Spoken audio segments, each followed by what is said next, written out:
እኔ ኢትዮጵያዊ ዜጋ ነኝ፣ እሱ ደግሞ የሳዑዲ ዜጋ ነው። እሺ ከዛ ኒካው በታሰረ በሁለተኛ ቀኑ ማታ ተገናኘን። እሺ በሁለተኛ ቀኑ ማታ ተገናኝተን ቃል ኪዳን አሰረልኝ። ከዛ መጣያውን ሰጠኝ። እሺ እህት በጣም ቆይሽ፣ ፈጠን አድርጌው ሰርግ ልጠሪ ሁሉ ከዛ አብረን እንዳደርን በነገ ጧቱ ኒካውን ማውረድ ያለብን አለ። ሊሽ ማድሪ ስጠይቀው ለምንድን ነው ብዬ ካሁን በፊት እኔ ፍቅረኛ ነበረኝ ኢትዮጵያ ተማሪ በነበርኩበት ሰዓት እና የዛን ሰዓት ያን ልጅ ጋር ይሆነኛል ብዬ ከትዳር በፊት ዜና ሰርቼ ነበር። እሱን ነግሬዋለሁ፣ በሱም ተስማምቶ ነበረ። ግን አንድ ጊዜ ልጁ ጋር እንዳደረኩ ነበር የነገርኩት። እሱ የዛን የማታ አብረን ግንኙነት አድርገን አድረን በነገ ጧቱ አንቺ አንድ ጊዜ ሳይሆን ያን ልጅ ጋር ያደረግሽው 2 ዓመት 3 ዓመት ኖረሻል አለኝ። እኔ ደግሞ አልኖርኩም አልኩት። ከዛ እንደዛ ያን እየተከራከርን እያለን ኒካው ለአዚ መውረድ ያለበት አለኝ። በዛው ተለያየን። ተለያይተን እኔም ወደ ቤቴ ስመለስ እሱም ያኔ እኔ መዲና ነው የምኖረው፣ እሱ ተቡክ ነው የሚኖረው። እሱም ወደ ተቡክ ሄደ፣ እኔም ደግሞ እዚሁ መዲና ነበርኩኝ፣ ወደ ቤቴ ሄድኩኝ። ከዛ እንደዛ ብለን ተለያየን። አሁን የሰጠውሽን ያኔ ወርቁን ብቻ ውሰጂ፣ ይሄንኛውን ብር መልሽልኝ አለኝ። እስኪ ይሄ ነገር አልገባኝም፣ ልመልስለት ወይንስ እንዴት ነው? መልሽ የምልሽ የመህር ገንዘብ ነው። እሺ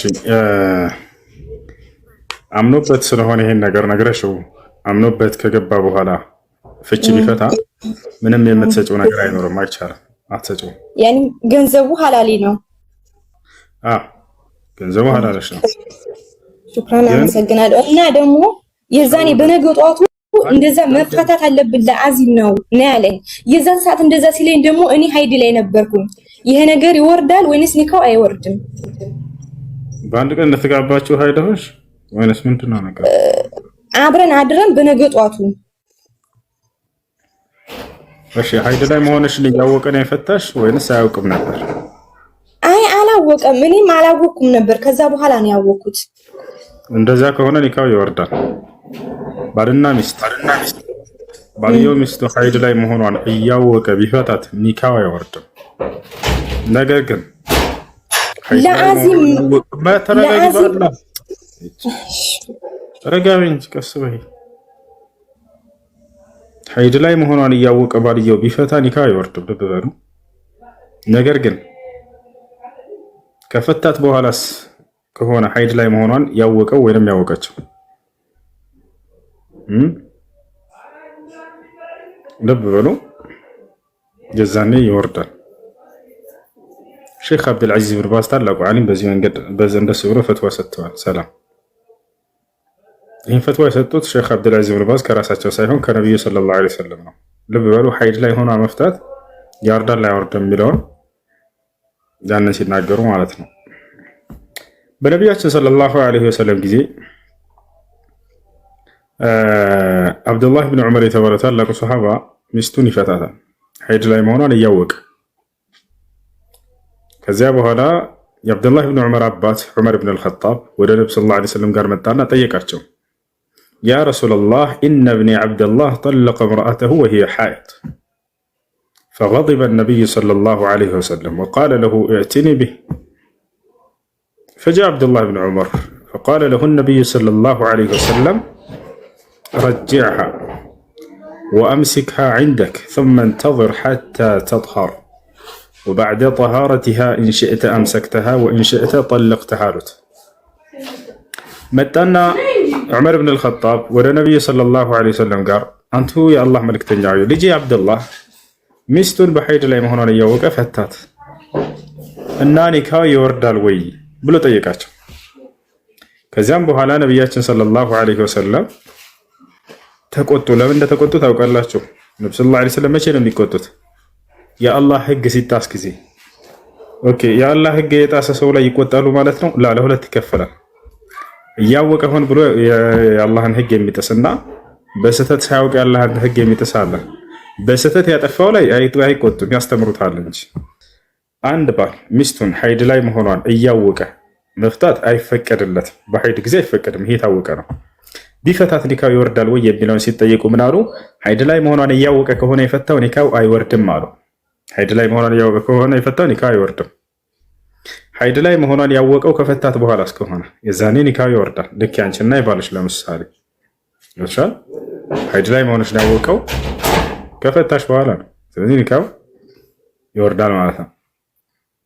ያንን የሰጠኝን ጥሎሽ መመለስ አለብኝ ይላልሽው፣ ላ መመለስ የለብሽም።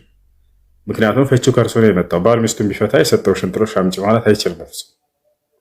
ነገር ግን አንቺን አሁን ለምሳሌ ተጋባችሁ፣ ድንግልና አላገኘም ልጁ እንደ ጥያቄዎች መሰረት ማለት ነው። ያንን ደግሞ አንቺ ቀድመሽ ነግረሽው ነበር። አምኖበት ከገባ በኋላ አይ እኔ አልፈልግም ብሎ ቢሄድ ይሄ ሰውዬ ምንም አይነት የሰጠሽን ነገር ይሄ ጥሎሽን አትሰጪውም፣ አትመልሽለት። እሺ ዋሽተሽው ቢሆንስ?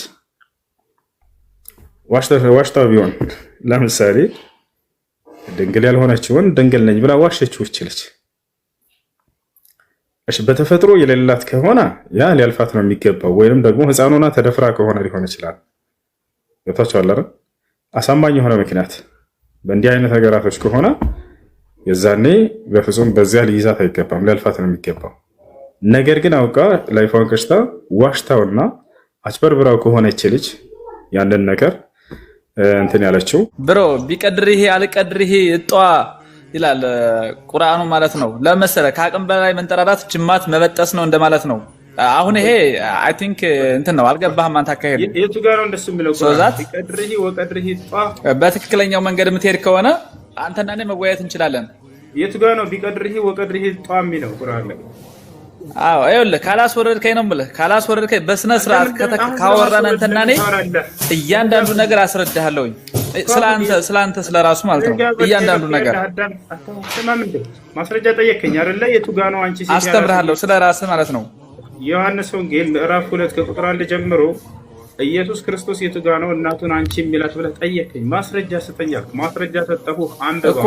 እሺ ይሁን ችግር የለም። ግን ምን ነገር አሁን ስትፈራ እንዳታወርደኝ እኮ ችግር የለም። እኔ ጋር መከራከሩ ስትፈራ እንዳታወርደኝ ነው የምልህ። እንዳትፈራ ካልፈራ እናወራለን። ችግር የለም።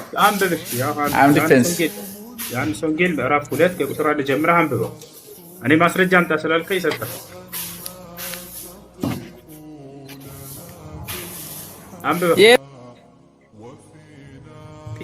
ጥያቄ እኮ አንተ መልስ አልሰጠኝም። 24 ሰዓት አለፈ። የቱ ጋ ነው አንቺ ሴት እያለ የሚጠራው? ማስረጃ አለው ወይ አልከኝ። መልስ ሰጠሁ። ዮሐንስ ወንጌል ምዕራፍ 2 ከቁጥር 1 ጀምረህ አንብበው። አረ ኖርማል፣ ይሄ ምንም የለም። የትኛው ቁጥር ነው? የትኛው አንቀጽ ላይ ነው? ማስረጃ ሰጠሁ እኮ ጤነኛ አይደለም። ስንተኛው ምዕራፍ ላይ ነው የተገለጸ? ይሄ ወንድም ይሄ ያንተ አባባል ነው እንጂ የለም አለ ማስረጃ። ዮሐንስ ወንጌል ምዕራፍ 2 ከቁጥር 1 ጀምረህ አንብበው። ቢቀድርህ ወቀድርህ እጧ ቢቀድርህ ወቀድርህ እጧ ይላል ቁርአን። እሺ ለማንኛውም መልሳችሁ አስገባልኝ።